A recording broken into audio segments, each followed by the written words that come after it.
বিয়ে বাড়ি যেতে আমরা কম বেশি সবাই খুব পছন্দ করি। আর বিয়ের মতো একটা বিশেষ দিনে আমরা কি করলাম, কি খেলাম অ্যান্ড হ্যাঁ কেমন সাজুগুজু করলাম সেসব নিয়েই কিন্তু আজকের ব্লগটা। পরশুদিন ঠাকুর দেখতে গেছিলাম, তখন তোমাদেরকে প্যান্ডেলটা দেখিয়েছিলাম যে আমার বাবার বাড়ির এখানে প্যান্ডেল হচ্ছে, বিয়ে বাড়ি আছে, একটা বোনের বিয়ে। তো বিয়েতে চলে এসেছি, গায়ে হলুদ তো কমপ্লিট হয়ে গেছে বোনের। আর এখন আমরা মানে গায়ে হলুদ হওয়ার পরে আমরা এখন আর কি দুপুরবেলা শ্যাম্পু টাম্পু করে বসেছি। আজকে বিয়ে, আর অবভিয়াসলি শাড়িগুলো তো করবোই। আর পুরো কিছু প্ল্যান ছিল না, ইনিশিয়াল স্টেজেই আর কি, মানে আমার আসার সেরকম কিছু প্ল্যানিং ছিল না আর কি। পর ব্যাক টু ব্যাক প্রচুর মানে প্ল্যানিং আর কি হয়ে গেছিলো।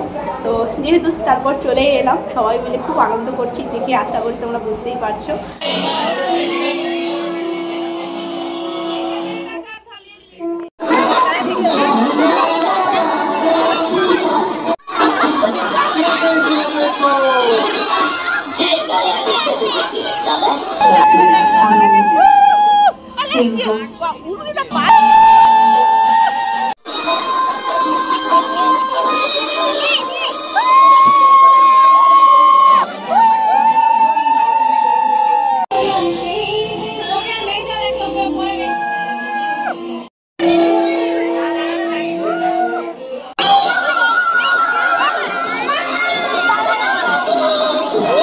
সামনেই অগ্রহায়ণ মাস অর্থাৎ বিয়ের মরশুম আসছে। তার কিছুদিন আগেই আমরা একটা বিয়ে বাড়ি পেয়ে গেছি। ওই যে সেদিন তোমাদেরকে বলেছিলাম না, বাবার বাড়ির পাশেই একটা বোনের আর কি বিয়ে বাড়ি ছিল। আমরা ওখানে নিমন্ত্রিত ছিলাম, সেহেতু আমাদেরকে ওখানে যেতে হয়েছিল। সবাই মিলে খুব আনন্দ করছি। বুঝতেই পারছো, বাবার বাড়ির এখানে বিয়ে বাড়ি মানেই সবাইকে ছোট থেকে দেখে এসেছি। হ্যাঁ, আর সবার সাথে আনন্দ করতে অন্য দিক থেকে আমরা পিছিয়ে থাকি না। গায়ে হলুদের যে সমস্ত রিচুয়াল সেগুলোই এখন পালন করা হচ্ছে। এখন কনে এবং নিত কনে স্নান করে বাড়ির দিকে রওনা হচ্ছে। আর এইদিকে সন্ধ্যের জন্য কিছু প্রিপারেশন চলছে। আজ সন্ধেই তো, আজ বিশাল এক বড় আয়োজন রয়েছে। আজ একটা মেয়ের বাড়ির ওপর বিশাল রকম চাপ। যতক্ষণ না আজ রাতটা পেরোচ্ছে ততক্ষণ সেই চাপটা থেকে বেরোতেই পারবে না। এদিকে প্যান্ডেল, সেদিকে লাইটের কাজ, এদিকে আবার রান্নার জোগাড় যন্ত্র, ওদিকে আবার দাদার আগরছে ফুলের কাজ। এই সমস্ত চিন্তা কি একদিনে চলে যায় বলো? যাই হোক, সবাই আজকে সন্ধ্যের জন্য আয়োজনে মত্ত। না আর বেশিক্ষণ এখানে দাঁড়িয়ে থেকে আমার কাজ নেই, তার থেকে বরং আমি একটু খাওয়া দাওয়া করে একটু বিশ্রাম নেই, কারণ সন্ধ্যেবেলা আবার সাজুগুজু করতে হবে। এখানে এখন এন্ড মুভমেন্টে ফুলের সমস্ত কাজ হচ্ছে। এই জায়গাটায় বিয়ে হবে, এই জায়গাটায় বরাসন, এইখানেই আর কি গায়ে হলুদটা হয়েছিল একটু আগে। এখানে বরাসন পাতা হয়েছে, আর এখানে বিয়ে হবে। এইখানে আই থিঙ্ক বরযাত্রীরা বসবে, আর এই সাইডে হয়েছে খাওয়ার প্যান্ডেলটা আর কি। সন্ধ্যেবেলায় সবাই থাকলে একসাথে দেখতে ভীষণ ভালো লাগবে, এই জায়গাটা খুব ভালো লাগছে।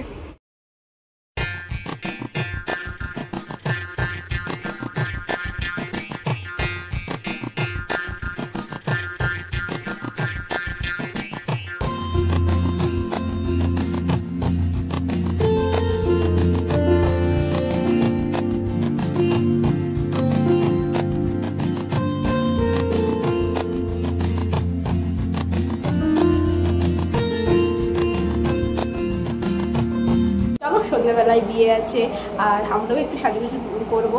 তো এই আর কি বিয়ে অনুষ্ঠান, এইগুলোতে না সবাই একসাথে হলে ভীষণ ভালো লাগে। আর আগে সবাই আমরা ছোট ছিলাম, এখন সবাই বড় হয়ে গেছি, তো সবাই মিলে একসাথে খুব আনন্দ করছি, দেখে নিশ্চয়ই বুঝতে পারছি।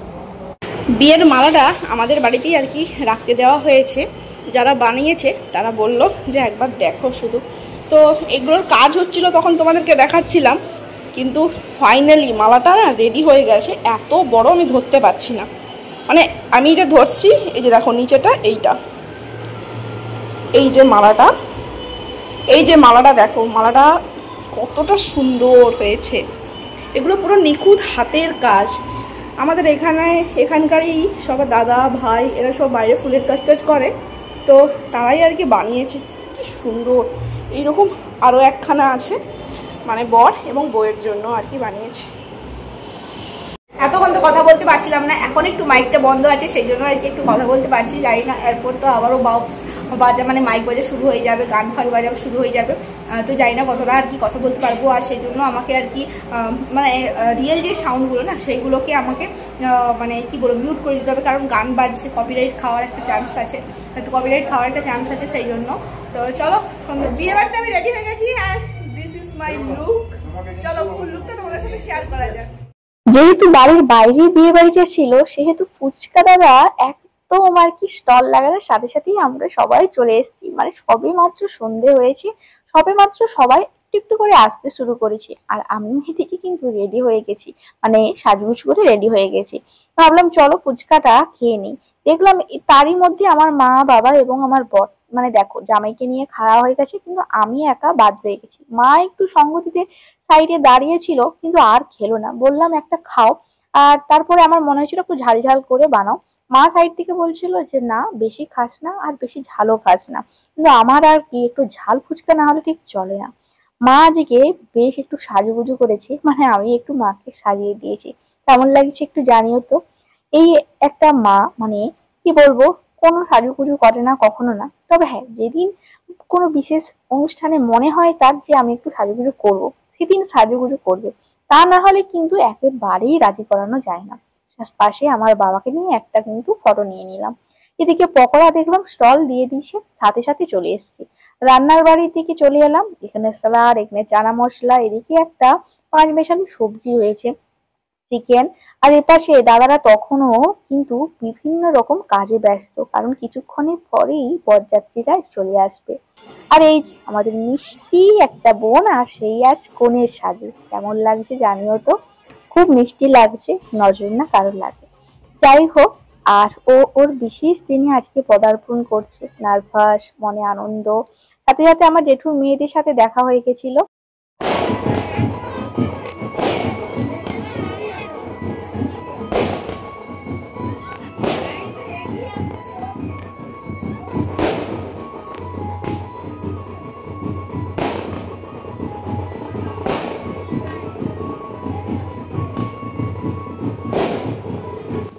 সারা সন্ধে কাটার পরে রাত যখন গড়িয়ে এলো তখন বর আসার সময় হয়েছে। এখন রাত 11টা বাজে আর বর এই সময় ঢুকছে। কিছু মানুষ তো খাওয়া দাওয়া করে চলেই গেছে, কিন্তু কিছু মানুষ আছে আর কিছু বন্ধু বান্ধব, এরা তো থাকবেই আর সারা রাত। তো যাই হোক, বরের আগমনটা ঠিক কেমন ভাবে করছে চলো তোমাদের সাথে একটু শেয়ার করে নিই। আর একটু আমাদের মধ্যে এনার্জি ছিল না, তবে বরকে সবাই আমরা খুব সুন্দর নাচে গানে কিরকম ভাবে আহ্বান জানিয়েছিলাম চলো দেখো।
না আর বেশি নাচানাচি করলে হবে না, কারণ অনেক রাত হলো, এবার তো বিয়েতে বসতে হবে।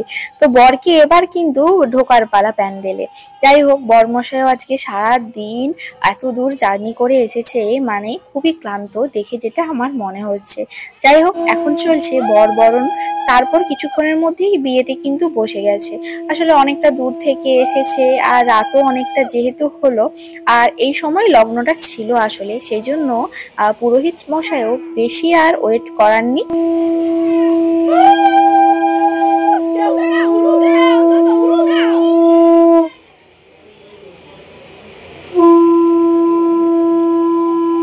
বিয়ের মতো একটা শুভ জিনিস যেটা উলুধ্বনি এবং শঙ্খধ্বনি ছাড়া একেবারেই ভালো লাগে না। আমি পারি আর না পারি উলু দেওয়ার একটু চেষ্টা করেছি যাতে এই ভাইবসটা একটু তুলে রাখতে পারি আর কি। যাই হোক, সবাই তখন আমরা একটু হলেও ক্লান্ত, কারণ সারা দিন আমাদের উপর দিয়েও কিন্তু খুব ধকল গেছে।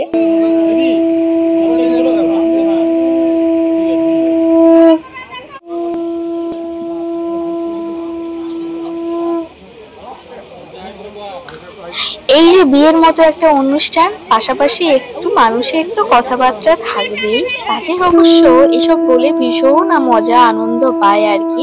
আর এই যে আমার এক ভাইয়ের বউ, উনি কিন্তু শাক বাজাতেই ব্যস্ত। মানে আমি আর কি বলেছিলাম শাকটা তুমি বাজাও, ও বললো ঠিক আছে দিদি চলো শাকটা আমি বাজাই। আমার জানো তো এইসব দেখি নিজের বিয়ের কিছু মুহূর্ত মনে চলে এলো, কিন্তু বিশ্বাস করো নিজের বিয়ে সাজিয়ে বসা ছাড়া আমার আর কোনোরকম কিছু কাজই ছিল না। হ্যাঁ, এই অতিথিদের কাছ থেকে গিফট নেওয়াটা আমার একটা বিশাল বড় কাজ ছিল। যাই হোক, এটা একটু মজা করেই বললাম। মানে দেখো, নিজের বিয়ে হ্যাঁ আমি বসে অনুভব করেছি, সবই করেছি, কিন্তু কিছু মানুষের সাথে আমি দেখা করতে পারিনি, নিচে কেমন স্টল বসেছিল, কেমন কি হয়েছিল সেটুকুও আমি দেখতে পারিনি। যাই হোক, সেটা হয়তো কেউই পারে না। মানে ওই যে নিজেদের বাড়ির অনুষ্ঠান হলে ভালো মতো করে কিছুই কিন্তু দেখা, শোনা কিংবা খাওয়া কোনোটাই যায় না।